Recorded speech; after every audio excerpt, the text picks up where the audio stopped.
William Lane Craig has proposed that the very gruesomeness of the slaughter of children was needed for the Israelite soldiers to grasp the moral weight of needing to be holy unto God, to be faithful to Yahweh and the Lord. But in the midst of that, it seems like there can be a wrong done to the soldiers by God commanding them to carry this out. Now, Craig says no, the Israelite soldiers were not wronged. In this video, I'm going to show you a dilemma for Craig that makes it the case that he has to choose between either the object lesson that Craig says the Israelites are supposed to gain by carrying out the horrific suffering can't hold, or if it does hold, if they can achieve that object lesson, that the soldiers are traumatized and brutalized by having to carry out such a command, that then that undoes his claim that they were not wronged by God issuing this command. Let's jump in and take a look at Craig's claims. So let's start by taking a look at this question number 915, question of the week, regarding the problem of evil and the slaughter of the Canaanites. And then at the bottom of this response that Craig gives to Corey, you will see what the quote is in question, and then you'll see me raise the dilemma. It says, in your Q&A 883 regarding divine command theory and the slaughter of the Canaanites, you note that critics have failed to show that God's good and loving nature is incompatible with the command to drive the Canaanites out of the land under pain of death. Specifically, you say God wronged no one because the Canaanite adults deserved judgment and the children went to heaven. Finally, you say the challenge for the critic is to show who was wronged by the situation. And then Corey submits this objection. It seems to me that if God's intention was to bring these infants and children into his loving embrace, then having them horrifically butchered by soldiers was a rather unnecessary and awful way to achieve that end. We know that God could have simply caused them to ascend to heaven, as Paul tells us will be done to those alive during the second coming of Christ. So it appears that God has been extremely cruel in causing this terrible and unnecessary suffering. How can such actions be compatible with a good and loving God? And then Dr. Craig goes into his response. Thank you for your question, Corey. Seems to me that what your question reveals is that the problem posed by the slaughter of the Canaanites finally reduces the old problem of evil to which abundant answers have been given. The point of your concern is that the killing of Canaanite children was an unnecessary and awful way to achieve the end of their salvation. Since children die every day in apparently unnecessary and awful ways, your question really adds nothing new to the usual problem of gratuitous and horrific suffering in the world. In my book on the problem of evil, I call into question the cogency of an argument from apparently gratuitous and horrific suffering, and I would commend that chapter to you. And here we might just say Craig is trying to just deflect the question onto the problem of gratuitous pain and suffering. But the problem of gratuitous pain and suffering is not cast typically as a question regarding the biblical God. Typically, it's cast as a question regarding the omni-God, or the God of the philosophers. Now, why that matters is because you could have a solution to the problem of gratuitous suffering that applies to just, say, an omnibenevolent God, a holy good God, sort of in general. But then when it comes to applying that to the very specific claims that Scripture makes about God, namely God's holiness, God's goodness, God's love, God's mercy, other attributes that aren't just purely about, moral goodness, or that further cash out that concept, then you could say, well, what you apply there doesn't work here. So for instance, you might have a soul-building theodicy that somehow, when it comes to gratuitous pain and suffering, that it's morally justified because it allows for opportunities for building one's character, and that can be something that is a great good, and gives morally sufficient reason for God to allow gratuitous evil. Problem solved. Okay, that might work, big might, over on the side of just pure being theism, perfect being theism. But then when you go over to the other side of specifically Christian philosophical theology, then you might say, well, wait a minute, that solution doesn't work here. And as we're about to see, it really wouldn't work in this case. Why? Because there's a great argument to be made that the brutalizing effects of Israelite soldiers carrying out the command to brutally slaughter innocent children would have an impact on their moral character such that it would destroy that. It would not be constructive toward building of a good character, like overcoming pain and suffering. In fact, as we know from PTSD and other things, that horrific, especially slaughter of innocents, especially slaughter of young innocents, often probably in front of their mother and so on. I mean, I can't imagine the effect that that would have on the ability for one to build one's soul or refine one's character. So that's just important to note, because Craig is trying to say, well, look, all you're doing is just raising the problem of evil in a different form. And here I would stop and say, no, here's a great example of why what works perhaps in the case of just general problem of evil from gratuitous suffering may not apply to this very specific problem of Old Testament violence and the brutalizing effects it has on the Israelite soldiers who are commanded to carry out such acts. Let's continue. As he says, now he's quoting himself from his original question of the week that sort of sparked this discussion about Craig's view on the slaughter of the Canaanites, which was question 16. Craig says, a terrible totality of the destruction was undoubtedly related to the prohibition of assimilation to pagan nations on Israel's part. And that is a part of it, that God didn't want them to go covenant with these other nations because given their propensity for idolatry, he knew they would be led astray, and that could impact his salvific plans that he's orchestrating through the Israelites, ultimately leading to Jesus. In commanding the complete destruction of the Canaanites, the Lord says, you shall not intermarry with them, giving your daughters to their sons, or taking daughters for yourself, for they would turn away from your sons following me to serve other gods. Deuteronomy 7, 3-4, which is what I just paraphrased. This command is part and parcel of the whole fabric of complex Jewish ritual law, distinguishing clean and unclean practices.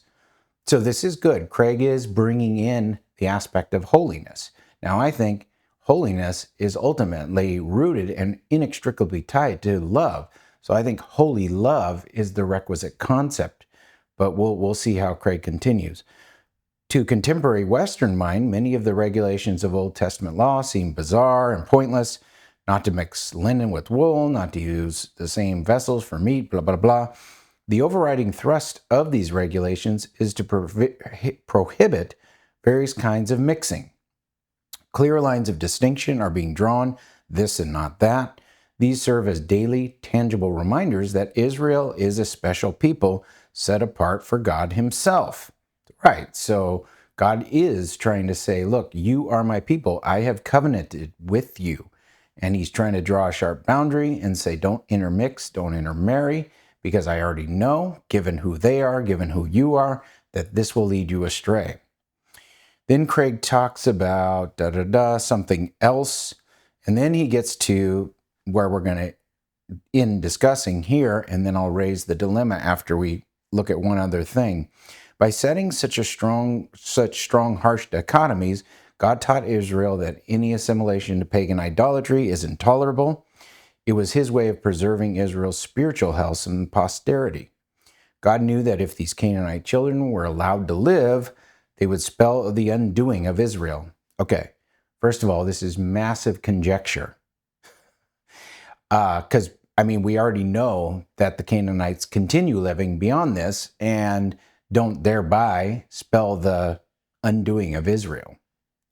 The killing of the Canaanite children not only served to prevent assimilation to Canaanite identity, but also served as a shattering, tangible illustration of Israel being set exclusively apart for God.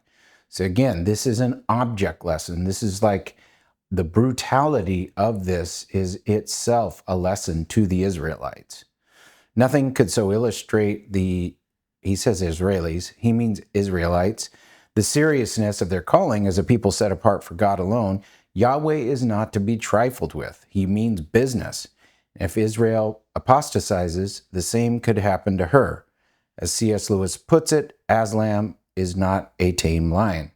So this is like God. I did a video on this where I said, is God a moral mobster? Right? Because this is like, don't you mess with me, I'll show you. Hey, bring in Tony. Tony, break some legs. Hey, Tony, kill the baby in front of him, Okay. I mean, silly, but it just illustrates the point. Like, what are we talking about here?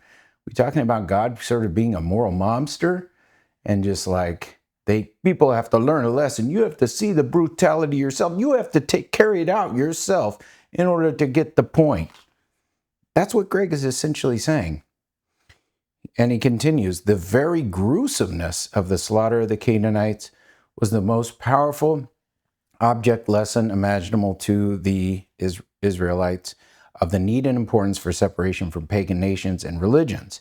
Having the Canaanite children simply ascend to heaven would certainly not have furthered that goal. So the goal, part of the goal, God having the Israelite soldiers do the horrific slaughter of the infants was in order for them to learn, hey, we got to separate. He's making us do this to these kids to end the possibility of intermarrying and mixing with, these kids. And so, man, we really got to separate. Is that what God's teaching us? God had more in view than simply taking these children to heaven. Now, again, let me just say a few things before we look at his video with Alex O'Connor and then discuss the dilemma. First, this assumes that brutalized soldiers or a brutalized community, by having to carry out this total destruction, including the intentional, not tragic. Again, my view is this is a tragic foreseen side effect of the intended goal. I won't get into my view here. I've discussed it at length, but essentially, Craig is saying this was part of the goal, was to teach them this lesson. And so then you have to ask, well, if God in his wisdom is doing this, let's just say, fine, this is the lesson God had to teach and how he had to teach it. Then the question becomes, would the soldiers even be in the mental state to receive the lesson and comprehend it and cognize it?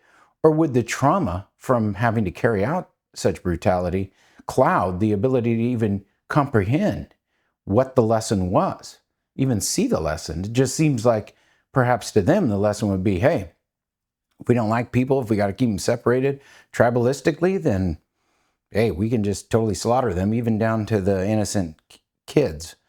Like, so this is assuming like that they wouldn't be traumatized by the carrying out of the commands, at least to such a degree that they can no longer clearly see the object lesson that God wanted to teach, which is very, now looking back, we can see it, but in the moment, it would be really hard to comprehend. And if you've had them carry out all that horrific brutality, it would be even more hard for them to clearly comprehend the actual reason why they're being told to do this. That somehow this was an object lesson and them being holy. Okay. So Craig is reading into this not only that the things about the kids are going to grow up and take out all the Israelites, and the Canaanite kids would do that, so it's okay to take care of them. They go straight to heaven, so that's okay. And then this is really the problem of evil. And then no, they really needed this lesson in the Israelite soldiers. So they weren't wrong by this, because this was sort of just part of what they needed to learn. Whew. Okay, you can see this is blame shifting. This is target scattering, moving. this is really pretty bad ethics. And as much as I respect Craig as a philosopher, and especially his work on metaphysics, I think he does some good stuff there regarding time. Even the Kalam, he's done a lot of decent work. On ethics, he is particularly horrible, and he has a huge impact. So that's why I'm talking about this. I'm not trying to bash Craig or anything. I really respect him, but it's just, this is the sort of stuff that probably is influencing a lot of people, and it's really bad. So now let's take a look at his interview. We'll watch a small portion of where Craig discusses this with Alex O'Connor. Dawkins quotes an article that you wrote in response to this issue, and I suppose I should read what the point that he pulled out, which summarizes this position here. You said, "So whom does God wrong in commanding the destruction of the Canaanites? Not the Canaanite adults, for they were corrupt and deserving of judgment. Not the children, for they inherit eternal life. So who is wronged? Ironically, I think the most difficult part of this whole debate is the apparent wrong done to the Israeli soldiers themselves. Yeah. Can you imagine what it would be like to have to break into some house and kill a terrified woman and her children? The brutalizing effect on these Israeli soldiers is disturbing. I must say that the disturbing thing to me there is I can't shake this feeling. And like I say, I have respect for you as a thinker and a philosopher, and I always enjoy our conversations. But hearing somebody talking about the slaughter of admittedly and explicitly innocent children, not to mention animals, as well as the eradication, driving out of an entire society, and to say that, well, the people who really suffered here were the soldiers who had to kill the innocent woman. It just, in a way that like I said at the very beginning of this segment, there's nothing I can do strictly speaking to prove that there's no justification for this. But if there is anything that I've ever heard in my life that jumps out of a page with pure moral repugnance in the way that it meets my ears, it has to be something like that. And before we look at Craig's response, I think this is really good from Alex. He's really being true to his moral conscience and moral intuitions, that if killing children in this way and commanding it to be done is not wrong, what is wrong? What are we even talking about here? And this is just so obviously repugnant and wrong that I can't see how you could justify this, Craig. And so then Craig responds. Well, I've really thought hard and dispassionately about this, Alex, and I tried to think as hard as I could, who has been wronged in this action? And it's very difficult to think of anyone who has been wronged by God in commanding this. And then it hit me, well, what about the Israeli soldiers themselves? Because we do know from soldiers who suffer from PTSD that the brutalizing effects of war upon soldiers is terrible and can be destructive. And so I explore at some length, what about the wrong done to these soldiers who had to carry out this command? Is there any motivation that might justify giving such a command to them? In the original article, I suggest that yes, indeed, there are goods that would be achieved by having them carry out this command. And Well, again, okay, so we have to be careful here. Goods that come from them carrying out the command is very different from assessing the impact on the soldiers that have to actually carry out the command. Ironically, there's kids walking by right now. To add to this video, the moral weight of thinking of the hurting of kids is horrible. So the thing that, if you're going to say, well, the ends justify the means, like this brutalizing effect is justified because there's these goods that come out of it, well, that's consequentialist reasoning at its sort of worst. Like, you're going to tell me that this sort of brutalizing effect on the Israeli soldiers, and by the way, the children, I could make a quick case that they missed out on a future like ours by being brutally assaulted. And not only that, they suffer trauma and then they're taken from this life. Their life on earth is cut short. Then Craig winds up telling a just so story. Well, they'd be born into this horrible culture, so we're saving them this horrible existence. What? So again, he has to read a bunch of stuff into that, but we can just say no. Just like in the case of abortion, people like Don Marquis have made the claim that it's wrong because it deprives the fetus of a future like ours with all the goods that we can have on this earth, and even the struggles and the hardships, the experience as of having a future on earth and going through earthly life. And then Craig might say, well, wait, they get the infinite good of union with God. It's a blessedness to be taken directly up to heaven. Well, then why not just take us all up? Why even, you could just kind of run the whole thing back. Why even create us if we can just go straight to heaven and that's the blessed good, and it trumps all possible finite goods on this earth, and the finite goods can't have any impact on the moral calculus because it's just swamped by the infinite good of union with God. Well, then this whole finite experience is a big giant cosmic joke by God, because ultimately the infinite is what matters, right? Nothing on this life can compare with infinite good. So number one, why didn't he just create us in heaven? Number two, like, why make us go through all this stuff if it kind of, from a value perspective, doesn't even factor into anything morally or what's good? So those are just a few considerations I thought I mentioned. That God would have morally sufficient reasons for doing that. That's in my original question of the week, number 16. If people... Oh, and by the way, you can go look at it. I'll provide a link to it. That question of the week, number 16, he doesn't really develop this at length. Again, to develop like that, it wasn't bad for the Israelite soldiers to have carried out this horrific act. He would have had to argue for that at length, especially given all the research and what Dr. Craig himself said regarding PTSD and the brutalizing effect that has.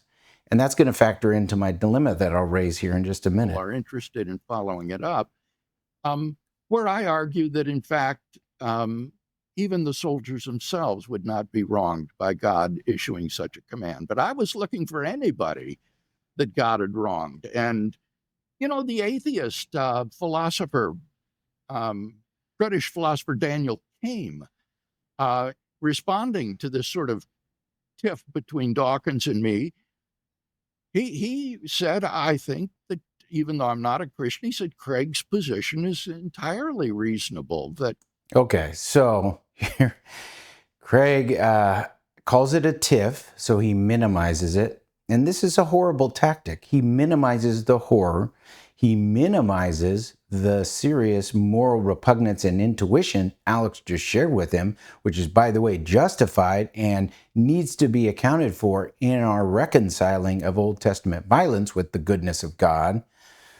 And so Craig minimizes it, and then he cites some obscure, I've never heard of this moral philosopher, Daniel Came, who said Craig's position was okay. Wow.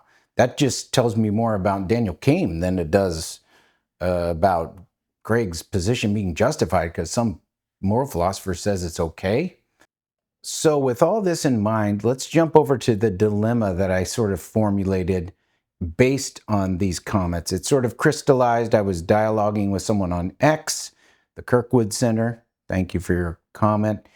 And it sort of made me realize, based on that and the gruesomeness being an object lesson for the Israelite soldiers that they needed to learn so they weren't wrong, because that was a good for them. Based on that and some other things, I formulated this dilemma. So we have to first look, how would God have wronged the Israelite soldiers by asking them to carry this out? And there are several options. Right now, I don't have necessarily my favorite option. Again, I just formulated this, so I haven't yet sat with it for months and perhaps years in order to have a fully settled judgment on this. But I think these are relevant and good considerations. So first, we might say, look, based on moral integrity, just like being true to yourself and your values, moral agents are owed an opportunity to maintain that. even the Israelite soldiers and their character. And again, this ties back into what I was saying about the soul building theodicy not applying here, because look, killing innocents, especially children, corrupts and brutalizes the killer's moral sensibilities. We know this. And Cali's corruption was the famous My Lai massacre in Vietnam, and Randall Rouser has highlighted that as relevant to consider regarding the impact killing of innocents can have on just brutalizing and dulling and distorting one's moral sensibilities. Number two, people have a legit interest in maintaining their capacity for compassion. If we're called to compassion, and again, God's character is heavily weighted toward compassion and mercy, although it's also importantly concerned with holiness and justice. But given that, you think that would have a very serious impact, and God could wrong someone by, completely overriding and destroying their capacity for compassion by making them carry out such brutalizing acts. And then forcing someone against their fundamental moral intuitions causes psychological and spiritual harm. I mean, unless we just imagine all the Israelite soldiers are like animals or psychopaths, then God commanding them to do this would go against at least some of their moral intuitions and have just huge distorting ramifications on their psychology and their spirituality. You think they're going to love God more because of this? What God has issued them to do? And they're going to be more loyal to God and less likely to, jump in with the Canaanites? And then so commanding such acts could wrong the soldiers by damaging their moral character and psychological well-being. Another option is the virtue ethics perspective. From a virtue ethics standpoint, we might say humans naturally develop virtues like compassion, justice, and restraint. And basically being commanded to kill children forces soldiers to act against these virtues. In fact, it forces them to act on vice. This could damage the moral machinery, deadening natural empathy and creating moral injury. So moral injury might be a relevant term or concept that comes up. And a good authority would not require actions that corrupt the moral character of those under their command. So that would count against God being good. Now, if you just want to say, well, God commanded it, therefore it's right, which is what Craig says, then you don't even need to go into this about wronging, right?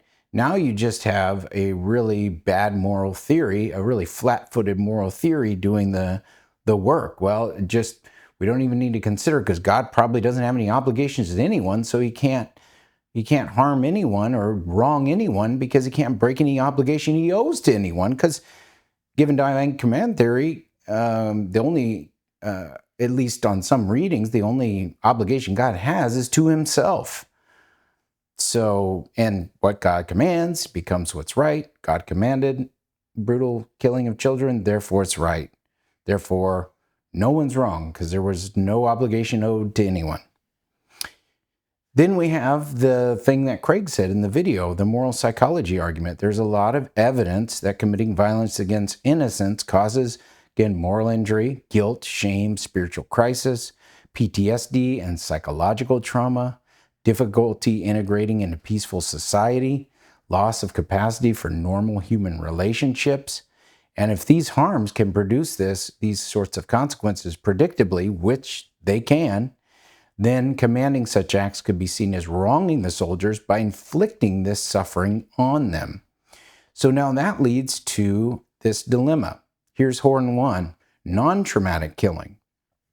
So remember, the thing is that the soldiers have to be able to comprehend, at least at some level, the object lesson that Craig is claiming killing the children is teaching them about separation and holiness and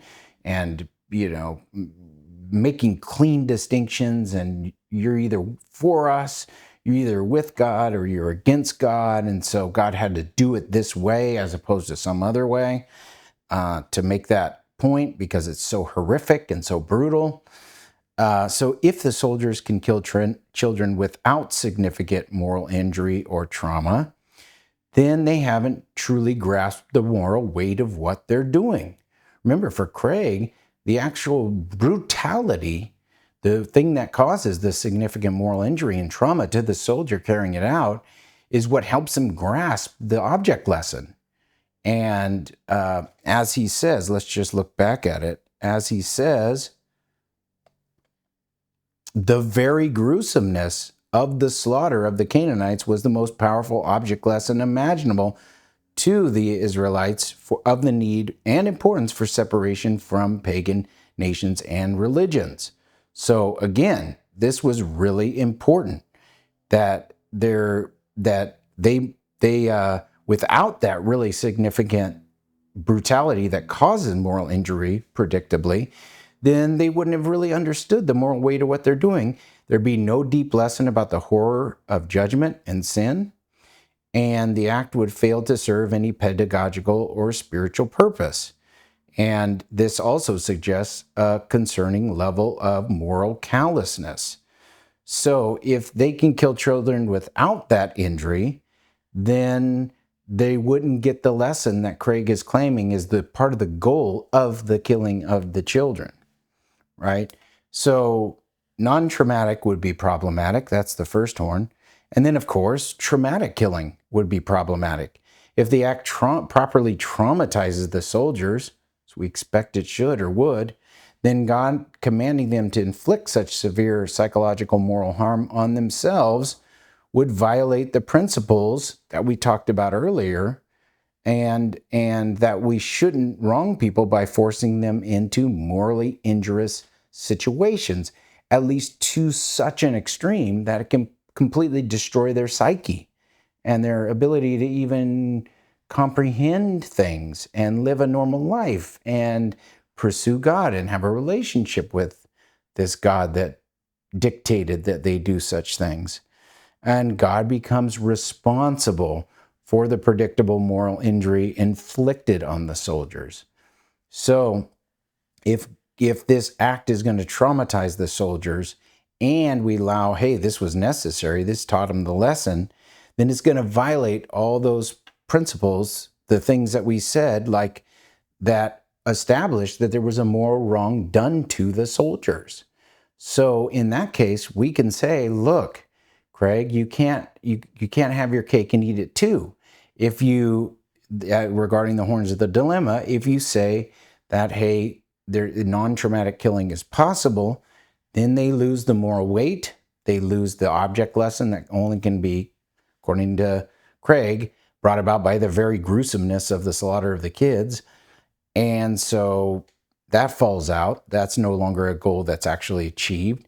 Or if you have the traumatic killing, then you have God wronging the soldiers. So either way, Craig's view on this is problematic. I'd love to hear your thoughts on this topic. This is a really brutal case. If you would like a free PDF where I actually go over a distinction that will help you getting toward a much better solution than the solution Craig offers, then check out christianphilosophyacademy.com and get the free PDF, When God Commands Violence. And there I go over a really important distinction between the mode and the target. And that'll already start to help you make sense of this without minimizing moral intuitions, without compromising the authority of Scripture, and without compromising the goodness of God. I hope this has been helpful. I'd love to hear your thoughts in the comments. Make sure to subscribe and like, and we'll see you next time.